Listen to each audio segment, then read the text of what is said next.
Can you refinish your hardwood floors without sand? The answer is yes, but if you make even one of the mistakes I'm going to talk about in this video, it could cost you thousands of dollars. To refinish your hardwood floors without having to sand them, we're going to come in with a really big cleaner machine and we're going to clean them really, really well. Okay, it actually looks more like this. This machine is full of water and a cleaning solution with a brush that spins really fast on the front. It applies the solution in the water and then brushes it off and sucks it right back up before that water can soak in and damage your hardwoods. You could also do it by hand or with a buffer, but remember, you can't let the water soak into your hardwood floors. This brings us to mistake number 1. Do you know exactly what's been used to clean your hardwood floors in the past? Because if somebody else has been doing it besides you, chances are you're not totally sure. And if any of these products were used that contain waxes, oils, or other various contaminants, it's going to cause major issues. No amount of cleaning is going to remove them.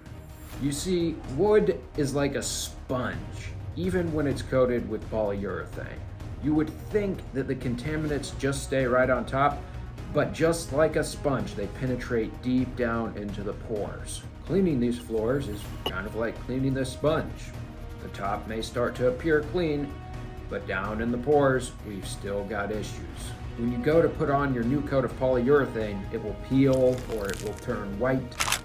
Now you have paid for the buffing coat, but really you need the full sand job. There are a few ways of testing for contaminants, but they're only about 50% accurate, so it's kind of like playing Russian roulette.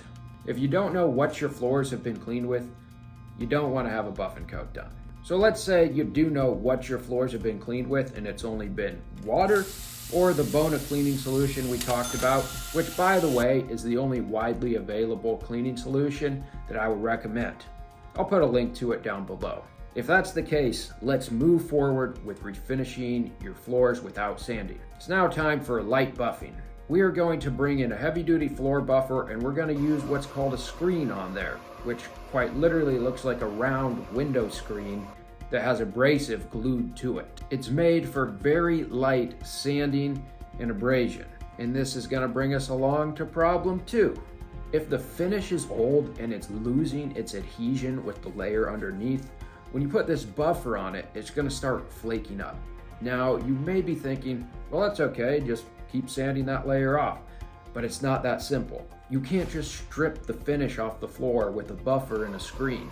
You're going to have to do a full refinish now. That means bringing in a 250-pound belt sander and using as low as a 24 grit belt to strip the floor down to its raw form.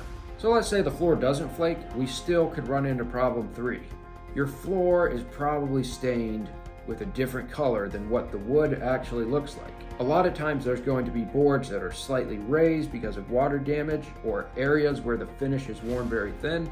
That buffer is going to cut through the stain in those areas and expose the raw wood. So I wouldn't blame you for thinking, that's okay, we'll just apply a little stain, cover it back up, but you can't just do that.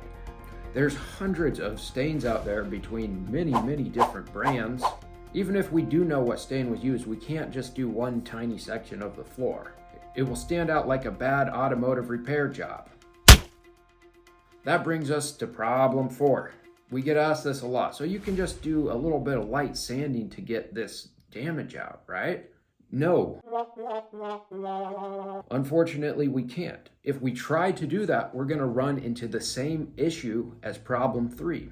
Anywhere that we sand deep enough to where we're removing damage from the floor, we're cutting through the stain, we're cutting through the finish, and we're exposing that raw wood. And everywhere we expose raw wood, it's going to look different when we apply that new finish coat. You see, that new finish coat is just clear. It doesn't have any color in it, and it shouldn't have any color in it. And also keep in mind, we're not really sanding here. We can't really remove damage with this buffer setup. This is just to scuff the surface and to help the new finish stick. So let's say we didn't get caught up in any of those issues. We're gonna vacuum this floor up really well. We're gonna get all the dust off of it. And then we're gonna start applying that new finish coat.